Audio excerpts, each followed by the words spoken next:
والسلام على سید الانبیاء والمرسلین اما بعد فاعوذ باللہ السمیع العلیم من الشیطان الرجیم بسم اللہ الرحمن الرحیم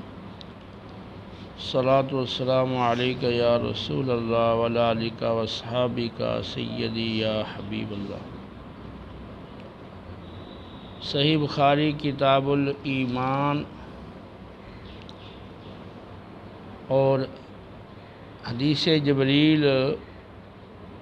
آپ نے گزشتہ درس میں پڑھی تھی۔ اگلا باب بغیر عنوان کے ہے اور اس میں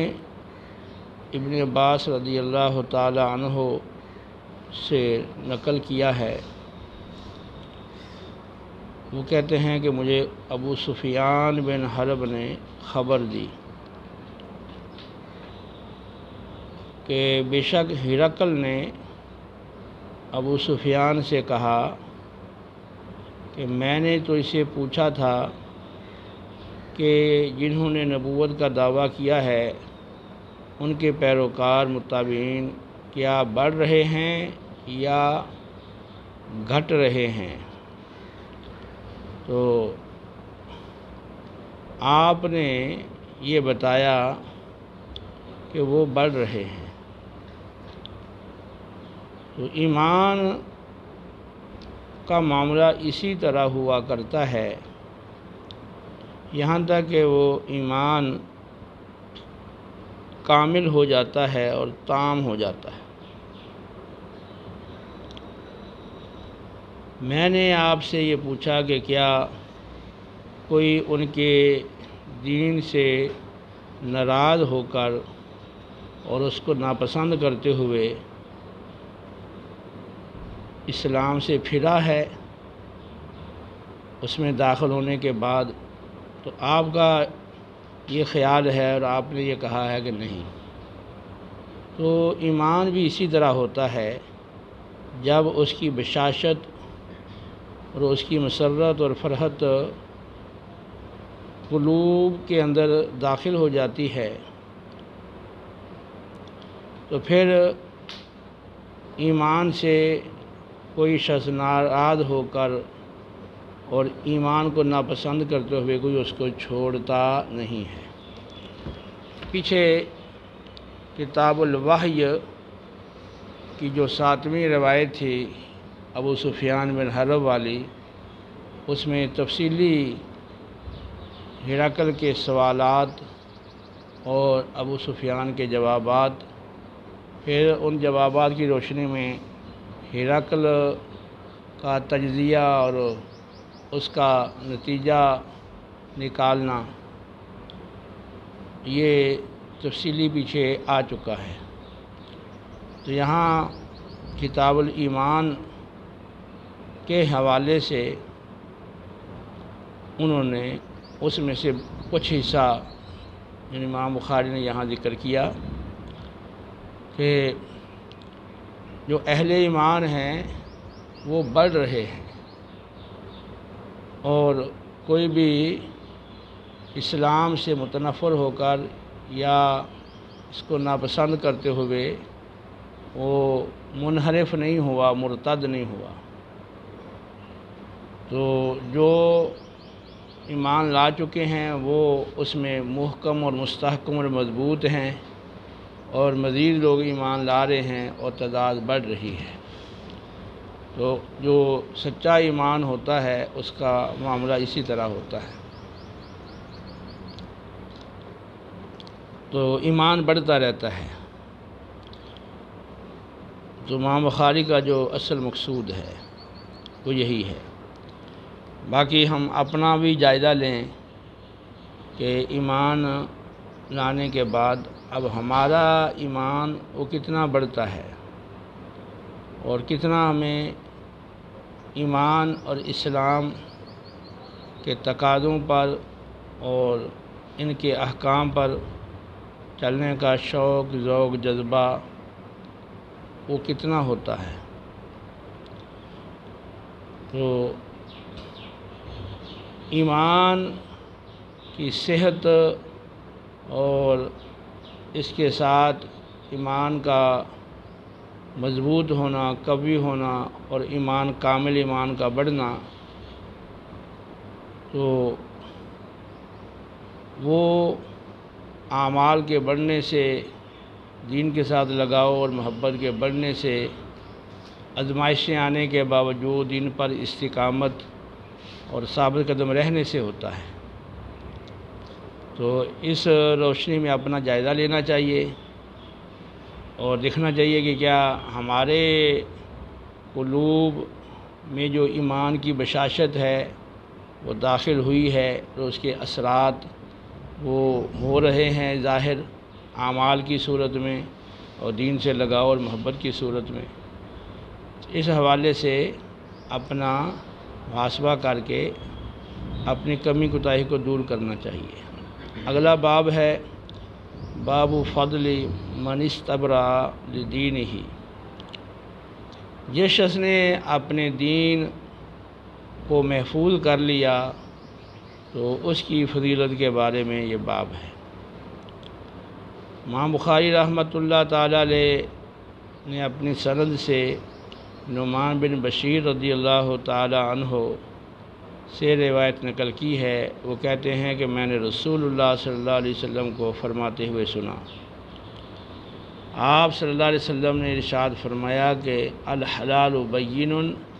والحرام بین وبینہما مشتبہات لا یعلمها کثیر من الناس۔ حلال بالکل واضح ہے اور حرام بھی بالکل واضح ہے، اور حلال اور حرام ان دونوں کے مابین کچھ شبہ والی چیزیں ہیں، کچھ مشتبہات ہیں جن کا حلال ہونا یا حرام ہونا خوب واضح نہیں ہے، اور بہت سارے لوگ ان کو نہیں جانتے کہ وہ حلال ہیں یا حرام ہیں۔ تو فمن اتقى المشبہات ایک نسخے کے اندر ہے، دوسرے نسخے میں ہے المشتبہات۔ تو جس شخص نے اپنا مشتبہ امور سے بچاؤ کیا اور مشتبہ اور شبہ والے امور اور کاموں سے جو شخص بچا رہا، تو اس نے اپنے دین کو اور اپنی عزت کو محفوظ کر لیا۔ عزت کو لوگوں کے کان وغیرہ سے محفوظ کر لیا، دین بھی محفوظ ہو گیا، عزت بھی محفوظ ہو گئی، جس میں شبہات سے اور مشتبہات سے اور وہ کام اور وہ امور اور وہ افعال جن کا حلال ہونا یا حرام ہونا واضح اور بین نہیں ہے، تو ان سے اپنے آپ کو بچایا تو اپنا دین اور اپنی عزت کو محفوظ کر لیا۔ اور جو شخص شبہات میں پڑ گیا، ان افعال کا، ان کاموں کا ارتکاب کیا، وہ کام کیے جن میں شبہ ہے، اس کے حلال اور اس کا حلال حرام ہونا واضح نہیں ہے، قرائن یرعی حول الحما، وہ اس چرواہے کی طرح ہے جو شاہی چراگاہ کے گرد بکریاں چراتا ہے، قریب ہے کہ وہ اپنی بکریوں کو شاہی چراگاہ میں ڈال دے۔ الا خبردار، بے شک ہر بادشاہ کی ایک چراگاہ ہوتی ہے، خبردار اللہ تعالیٰ کی جو چراگاہ ہے اس کی زمین میں وہ اس کی حرام کردہ چیزیں اور افعال ہیں، اور خبردار بے شک جسم کے اندر ایک گوشت کا ٹکڑا ہے، جب وہ درست ہو تو سارا بدن درست رہتا ہے، جب وہ خراب ہو تو سارا بدن خراب رہتا ہے، اور وہ گوشت کا ٹکڑا در حقیقت دل ہے۔ یہ حدیث مبارکہ بڑی اہمیت کی حامل ہے۔ اس میں رسول اللہ صلی اللہ تعالیٰ علیہ وسلم نے اپنے دین اور اپنی عزت کی حفاظت کے لیے بہترین رہنمائی اور تعلیم ارشاد فرمائی ہے۔ اس میں یہ بتایا گیا ہے کہ کچھ چیزیں وہ ہیں جو حلال ہیں اور ان کا حلال ہونا بالکل واضح ہے، اور کچھ چیزیں وہ ہیں جو حرام ہیں اور ان کا حرام ہونا بالکل واضح ہے۔ تو قرآن و سنت کے وہ مسائل جو متفق علیہ اور مجمع علیہ ہیں، جیسے نماز فرض ہے، روزہ فرض ہے، زکوٰۃ صاحب نصاب پر فرض ہے، حج صاحب استطاعت پر عمر میں ایک بار فرض ہے، تو ان کے فرض ہونے میں کوئی شبہ نہیں۔ شراب حرام ہے، زنا حرام ہے، چوری حرام ہے، ڈکیتی حرام ہے، اور بغیر شرعی جواز کے کسی مسلمان کا مومن کا قتل حرام ہے۔ تو جو چیزیں جمیع ائمہ دین کے مابین متفق علیہ ہیں، وہ اگر حلال ہیں تو ان کا حلال ہونا خوب واضح ہے، اگر حرام ہیں تو ان کا حرام ہونا خوب واضح ہے۔ یہ اول درجے کے بین احکام ہیں۔ اس کے بعد وہ مسائل جو ائمہ دین کے مابین مختلف فی ہیں، اور ہر امام نے اپنے علم اور اپنے قرآن و سنت سے اخذ کردہ اصول و ضوابط کی روشنی میں اس کا فیصلہ کر دیا، اور اس کے دلائل موجود ہیں۔ تو ایسے جو مسائل ہیں وہ اگرچہ مختلف ہی ہیں، لیکن ان کا حلال ہونا یا حرام ہونا وہ بھی پہلے احکام کے مقابلے میں تو ان کا واضح ہونا کم ہے، لیکن یہ بھی اپنے مقام پر واضح ہیں۔ تو اب جو مجتہد ہے وہ اپنے علم کی بنیاد پر، قرآن و سنت کے دلائل کی بنیاد پر جس کو حلال سمجھتا ہے اس کے لیے وہ حلال ہونا واضح ہے، جو حرام سمجھتا ہے اس کا حرام ہونا واضح ہے۔ اور جس کے پاس اتنا علم نہیں ہے کہ وہ خود اس طرح کے احکام کا فیصلہ کر سکے، تو وہ پھر کسی مجتہد کی، کسی قرآن و سنت کے ماہر کی پیروی کرتا ہے، اور ان کی رہنمائی میں قرآن و سنت پہ عمل پیرا ہوتا ہے، تو اس کے لیے بھی ان چیزوں کا حلال یا حرام ہونا واضح ہو جاتا ہے۔ کچھ باتیں ایسی ہیں کہ جن کا فیصلہ پوری دل جمعی کے ساتھ وہ مجتہد نہیں کر پاتا، اور اس کو اس بارے میں کچھ تردد رہتا ہے، تو یا تو لا ادری کہہ دیتا ہے اور اس کا فیصلہ ہی نہیں کرتا، یا حکم تو بیان کیا لیکن اس میں ساتھ تردد کا اظہار بھی کر دیا۔ تو اس طرح کے جو احکام ہیں تو وہ عام لوگوں کے لیے واضح نہیں ہوتے، وہ مشتبہات ہیں۔ اور اسی طرح وہ شخص جو علم کی کمی کی وجہ سے کسی مسئلے کے حلال یا حرام ہونے سے آگاہ نہیں ہے، تو اس کے لیے وہ عارضی طور پر وہ مشتبہات بن جاتے ہیں۔ باقی اصل مشتبہات جو وہ مسائل ہیں کہ اگر خود صاحب علم ہے، صاحب اجتہاد ہے، تو اس پر دلائل کی روشنی میں واضح نہیں ہو سکا، اور جو ادلہ ہیں وہ متعارض ہیں، اور اس کا دل کسی ایک طرف پوری طرح جمع نہیں اور مطمئن نہیں ہوا، اور اسی طرح پھر جو اس کی رہنمائی میں قرآن و سنت پہ چلنے والا ہے تو اس کو بھی اطمینان قلب نہیں ہوا، تو ایسی صورت کے اندر وہ احکام مشتبہ ہیں۔ اور اسی طرح کچھ احکام وہ ہیں کہ جو کوئی عارضہ لاحق ہو جاتا ہے جس کی وجہ سے ان کا حلال یا حرام ہونا واضح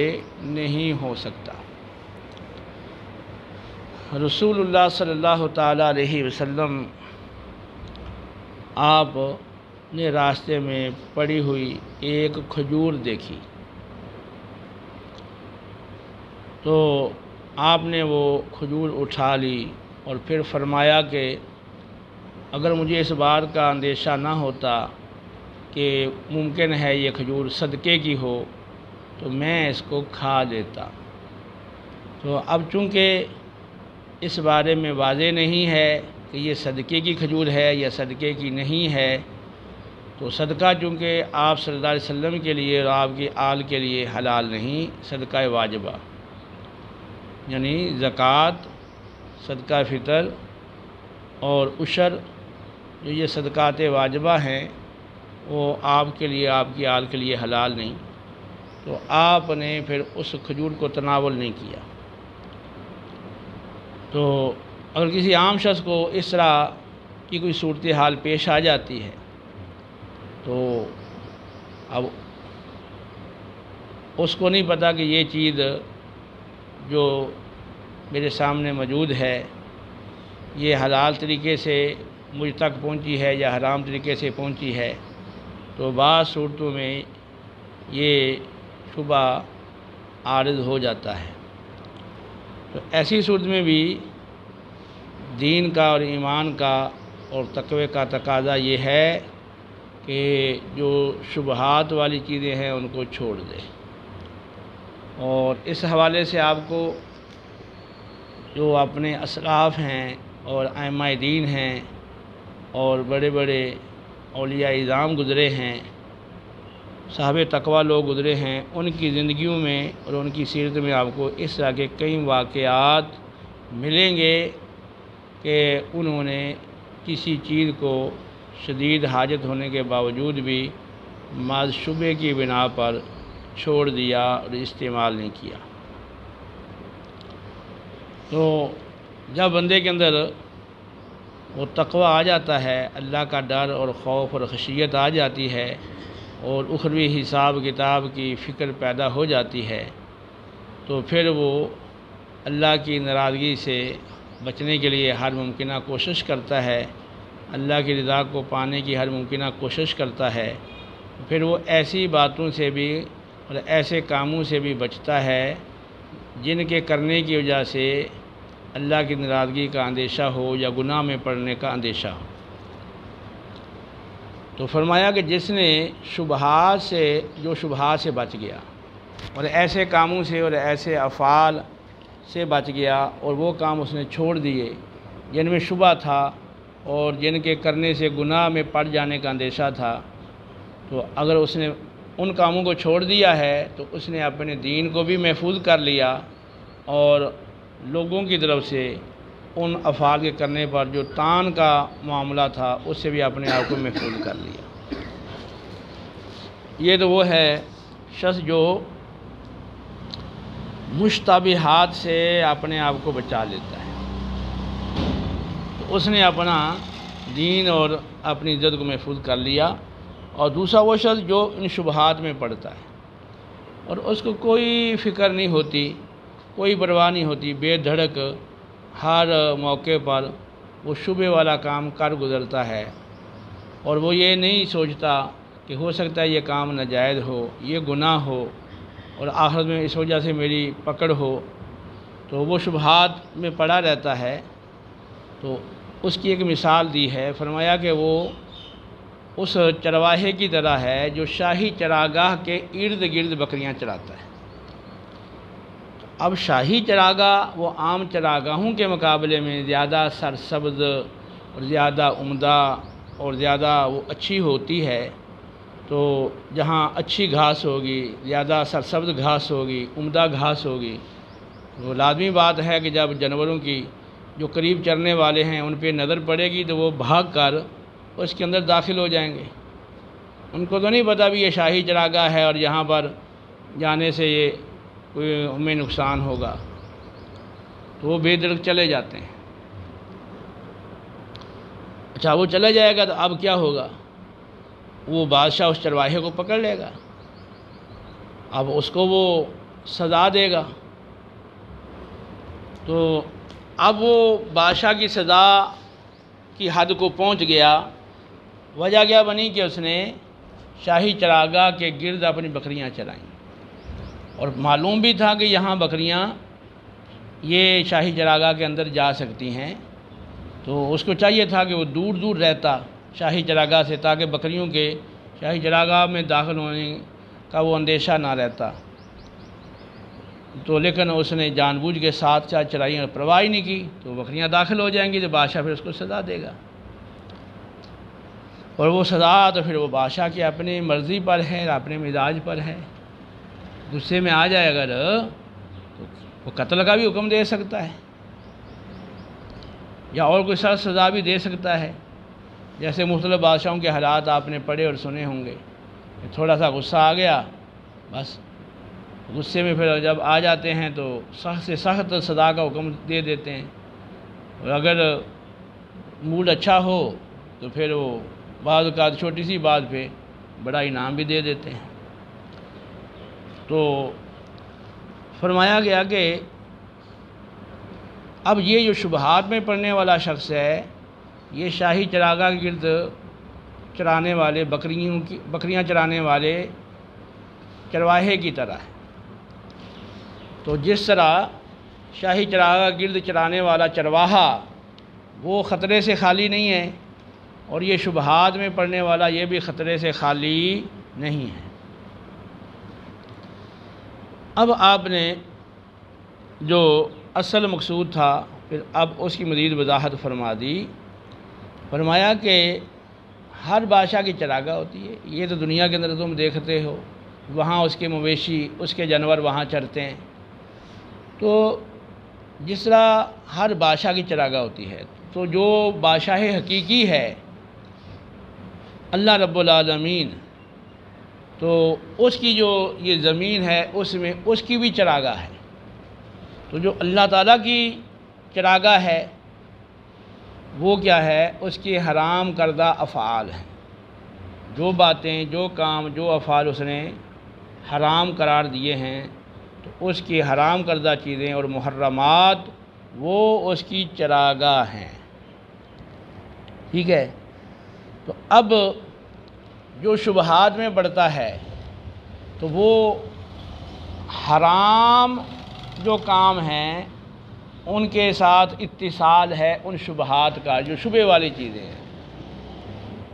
تو اگر وہ حرام کام کرے، اگر وہ شبہات والے کام کرے گا بے دھڑک ہو کر، تو پھر وہ حرام کام میں پڑ جائے گا۔